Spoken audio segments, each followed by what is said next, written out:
We were born into a world at war.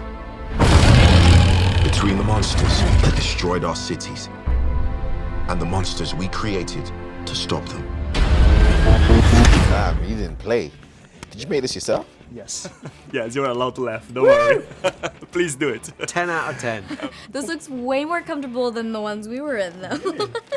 Well, John, first of all, congratulations. Thank you, bro. You've done a hell of a pilot. Thank you. And you've been doing a good pilot for a long time now. Trying. Trying. You're doing great.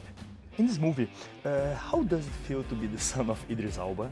It feels good. You know, it feels very, very good. I wish, you know, maybe I could have contracted some of that DNA.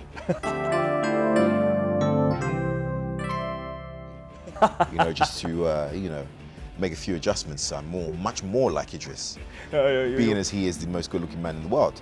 Yeah, but I must agree with that. I agree with that. With that being said, to embody a character that he played with so much brilliance is a true honor. So how was to bring Herman to this character to the movie, see that people listen to him, Yes. people trust him, believe in him.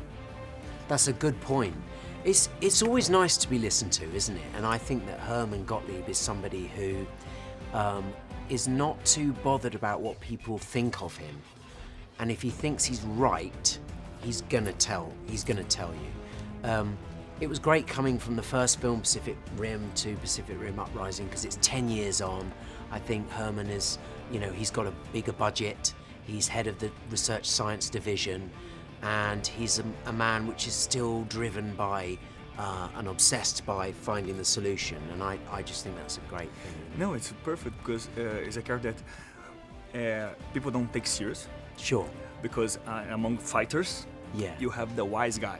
Yeah. But when he talks, people, okay, he knows what he's talking. It was like, oh, shh, okay, stop. Hey, No, great. Listen.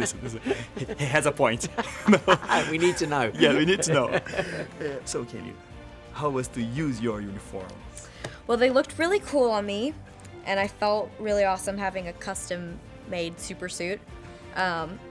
But they were very tight and very sweaty inside, and it took about 5 people to get me out of it. Like, if I ever wanted to go pee, I had to have like 5 people help me. If you were able someday to Yeah. pilot a jeager, Oh man, which kind of song would you hear while piloting? that's a really good point. I would love to be in something like Obsidian Fury, listening to like Brahms or some huge, great classical piece. I could be slashing away, you know, being taken away by the classical music. Yes, it's been one of my favorite songs that's been playing all up in these trailers, you know. Really? Tupac. You know, gotta get it on till you die now, boy.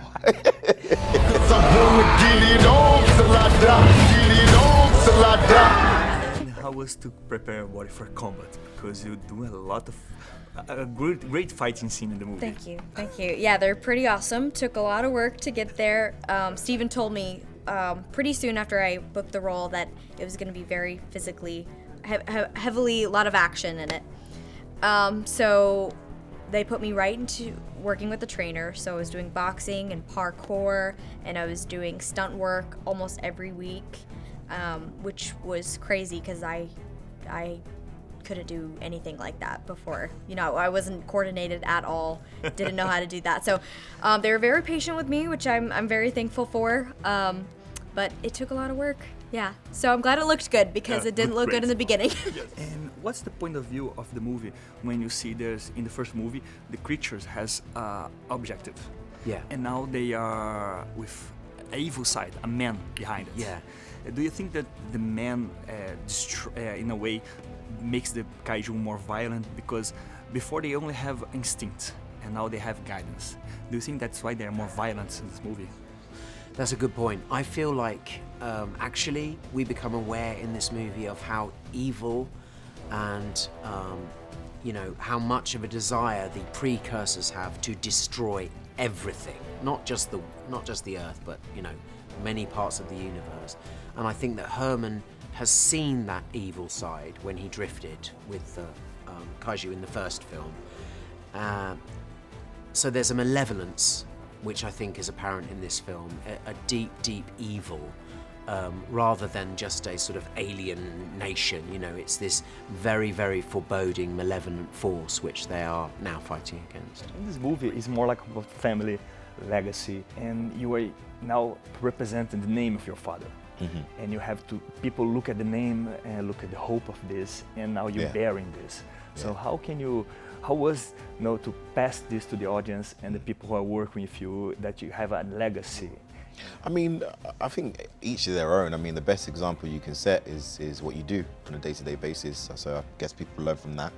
But I think at the same time, on set, we all had an understanding of what uprising meant, you know, about young people taking back their lives, defeating the odds, going up against something that's bigger than themselves, finding strength within themselves as well, which all correlates with obviously family and the transfer of your father's name and that pride. And that's something that he expresses and explains quite well in his speech to the kids before they go to war.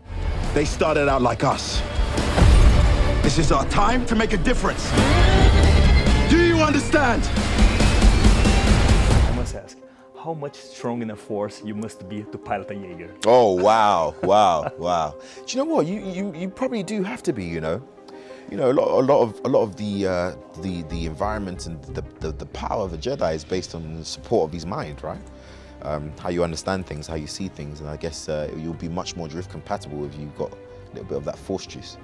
And you go from Millennium Falcon to a jeager. Hey, look, going back and forth. Don't cut me out. Don't cut me off that Millennium Falcon. I'm not. Which I still got me a bus ticket for that. Which one is the best? Which one is the best? I mean, they all have their different things, but you know, you can't beat flight. You can't beat flight. You were in Game of Thrones. Yes. So I must ask you, for you, what's more frightening? A Kaijun or a White Walker? That's a good point, yeah. I don't know. What about the two together? Like a mix of the two? No. Both were pretty terrifying, yeah. Those on top of me.